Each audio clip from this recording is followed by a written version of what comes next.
This podcast is brought to you by the Association for Coaching, an international professional body which is advancing coaching in business and society worldwide.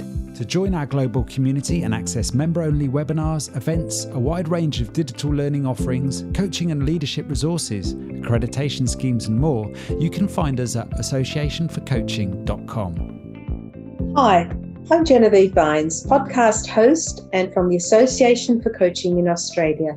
Today I'm speaking again to Babette Graham, Director of Coaching, Talent and Leadership at KPMG. We first spoke to Babette 9 months ago, and today we're reconnecting to hear where the organisation is at on their journey towards building a coaching culture, what they've learned from the COVID disruption, and what change is taking place. Yes, it seems like a lifetime ago that we spoke, and we were in the thick of, I believe, still one of the toughest lockdowns around the world. And it was a very intense period to be working from home with 3 primary school age children and 2 parents with full-time jobs. And it was hard. But I also think for us, we've had silver linings, and we have, as a family, evolved throughout this period. One of the things that is coming to mind is this idea of predictable flexibility, which at first sounds like an oxymoron, but actually I think the requirements of the pandemic have really increased the fluidity in how we live and work together as a family. And we haven't traditionally probably been the most structured family in terms of routine anyway. So this has really served us and increased the independence of the children and just the equity between the parents as well in looking after all things, work, personal life, all the things that matter to us. Must be very satisfying and heartwarming to find this different and perhaps a bit more adaptive, building on your already adaptive way, but actually even doing it more. Yeah, I think the other thing actually that comes to mind is that we probably have learned to focus less on how we are managing our time and more on how we are managing our energy. Which is just a different way of looking at how we structure our days as well. So I will quite often now take a walk or I go for a run in the middle of the day, and I will consider it as important as a scheduled meeting that I might have with a colleague or my boss. And what I will find is that really sets me up to do my best work, and I probably do it in a fraction of the time that I would usually take to get it done otherwise. So it's just a different way of working that is really doing us good as a family.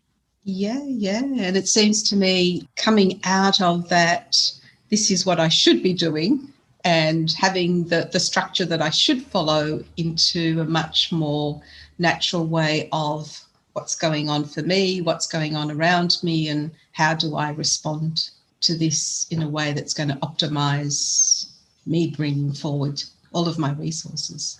Turning now to your role in building a coaching culture at KPMG, what have you been noticing and learning since last year? Yes, I'm noticing that we have, in the thick of the pandemic, we have been quite responsive to the needs of the organization, whereas as we are coming through the pandemic, and at the time of this recording, we are still globally very much in it. But in Australia, we are probably enjoying much more freedom and opportunity than many other parts in the world. And that for us is an opportunity to also be more strategic about building our coaching culture again.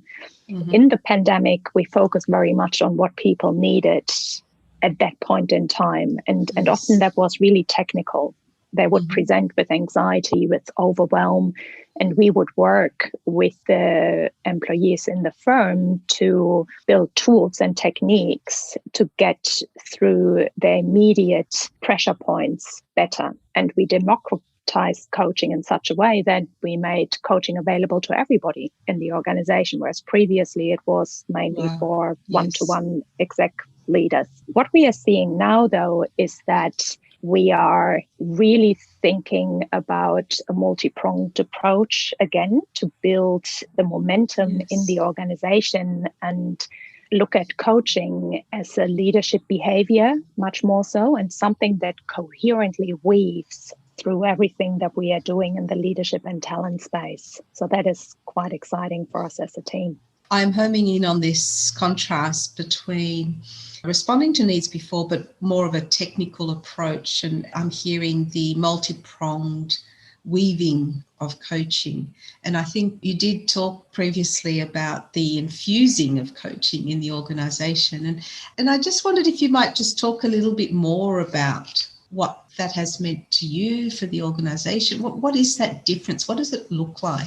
So for us, probably one way of looking at it is that it's much more integrated and systemic. When we started out our journey of building an internal coaching function, initially it was very much about cost efficiency and process alignment. Yes. And now, about 18 months into it, we are lifting our gaze quite literally, and we are taking a step back and looking at the system as a whole and all of the opportunities within it to increase the momentum, to really accelerate and catalyze this idea of coaching as a style and as a mindset. And what that means for us is that we are still doing the one-to-one executive coaching, and that's really valuable for our leaders. We are also, however, getting into group coaching and team coaching. We are running coaching skills programs across the organization, at the end of which people become a leader as coach, as an accredited coach that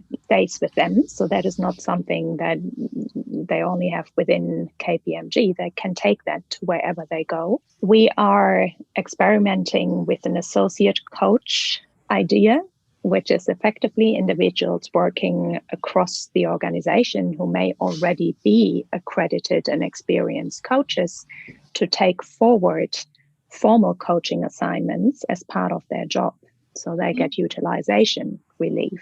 We are about to launch our internal coaching community of practice. And then the next horizon for us probably is to think about how can we get more really senior leaders in the organization to play coach roles in our talent and leadership programs.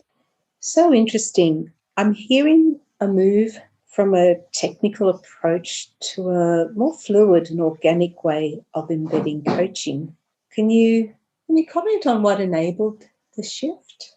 I think for us from the outset, we had really strong leadership support in the organization. Our CEO, our head of people really believe that coaching is the method of choice to develop our leaders' consciousness. They really inspired us to take risks and to experiment. I would say that we probably as a team were surprised by the impact that we had as an internal coaching team pretty early on, and the readiness of the organization, the pioneers probably within the organization, to tap into this offering and how much of a difference that made to their felt sense of confidence and how they might be able to lead change across the organization. And that in turn inspired us to be bolder and more courageous and to scale and to think bigger more quickly than perhaps I did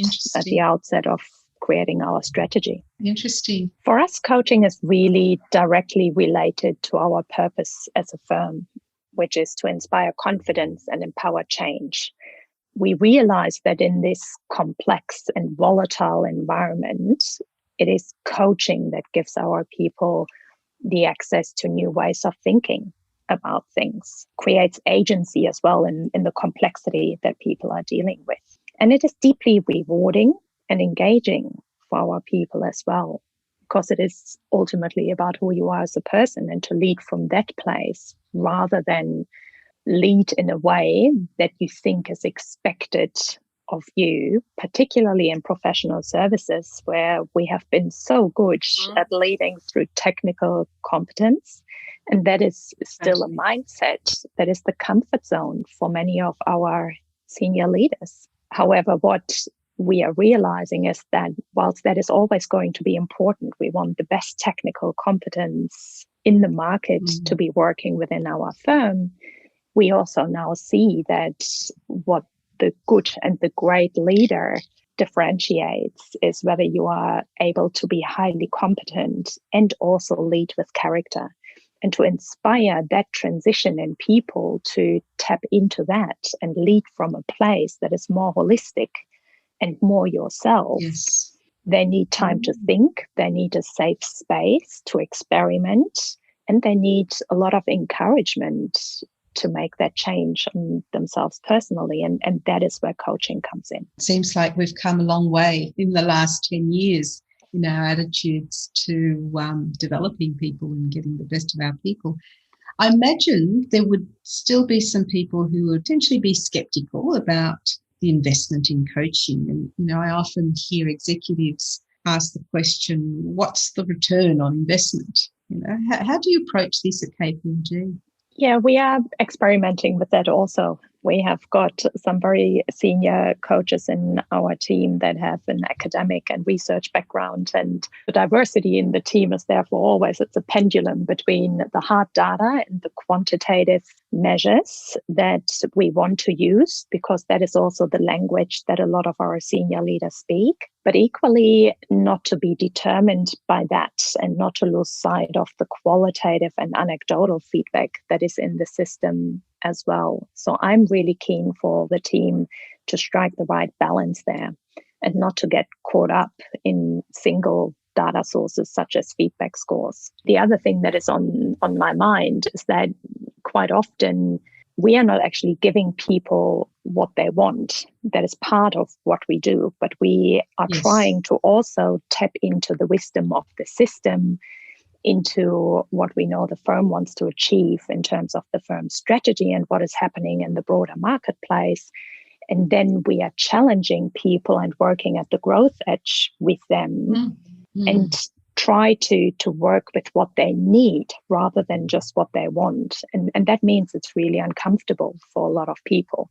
So if we were guided and led by feedback scores where people might say to us, actually, I'm not sure right now in the moment where I'm giving you the feedback, I really don't know whether I like what we are doing and whether I would evaluate positively the process that I'm part of. Yes. That might lead us in the wrong direction and actually take away from the courage and the boldness that the team has built. So one of the critical competencies within my team and this whole question of how do we measure our impact is to sit in the discomfort ourselves and for sure do our evaluation. But for us, that is more around what do other people in the organization that are led by the leaders that we are working with saying about them? What does our management team see in terms of the shift that are happening in the divisions of the leaders that we are working with, in the leadership teams that we are working with? What are they hearing from the rest of the organization about the quality of the interactions that people have with them?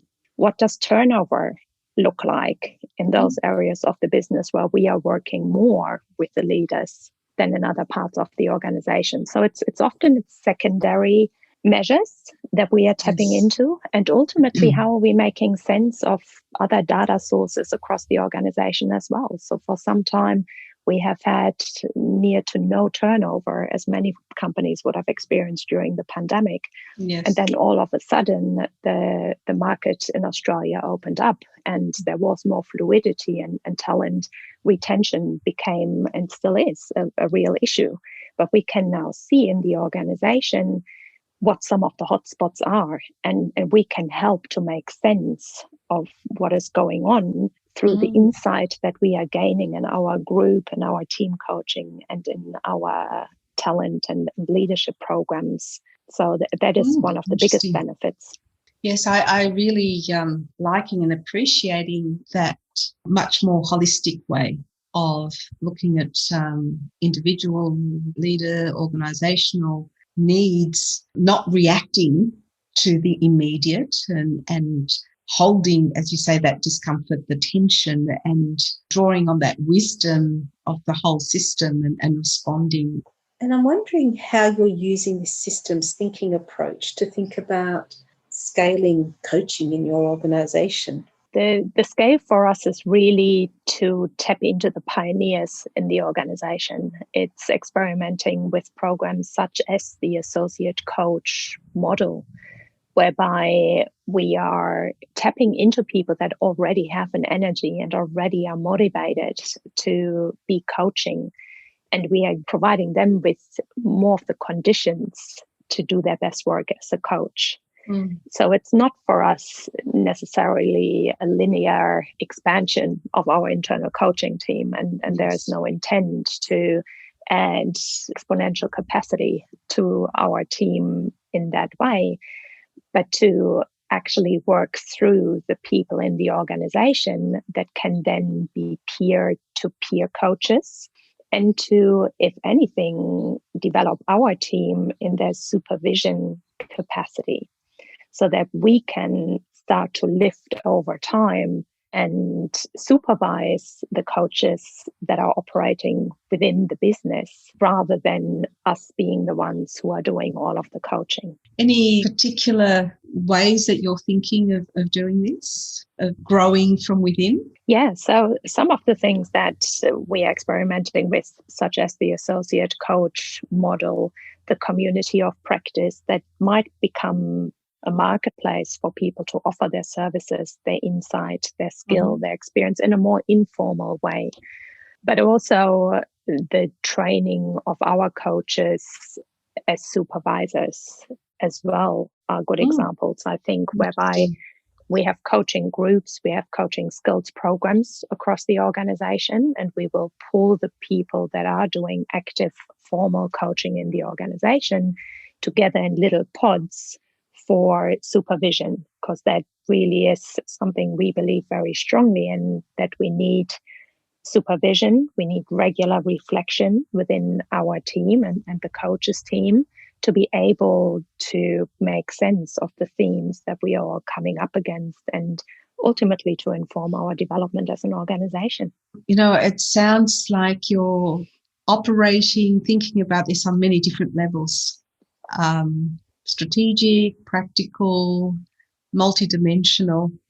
I'm wondering, thank you so much for sharing your insights with us, but I'm wondering, for other practitioners in organizations, do you have some tips or principles in terms of what you've learned about embedding coaching in an organization? What would be some of your thoughts around that? To me, the most important thing is, I'll make it three things. The three most important things would be to know that there is strong leadership, senior leadership support, such that if it is a HR function in an organization that is embarking on this path, that it is an initiative that is really led from the senior leadership in the organization in co-creation with the HR function, so that it doesn't become an additional thing that HR wants us to do, but it becomes a leadership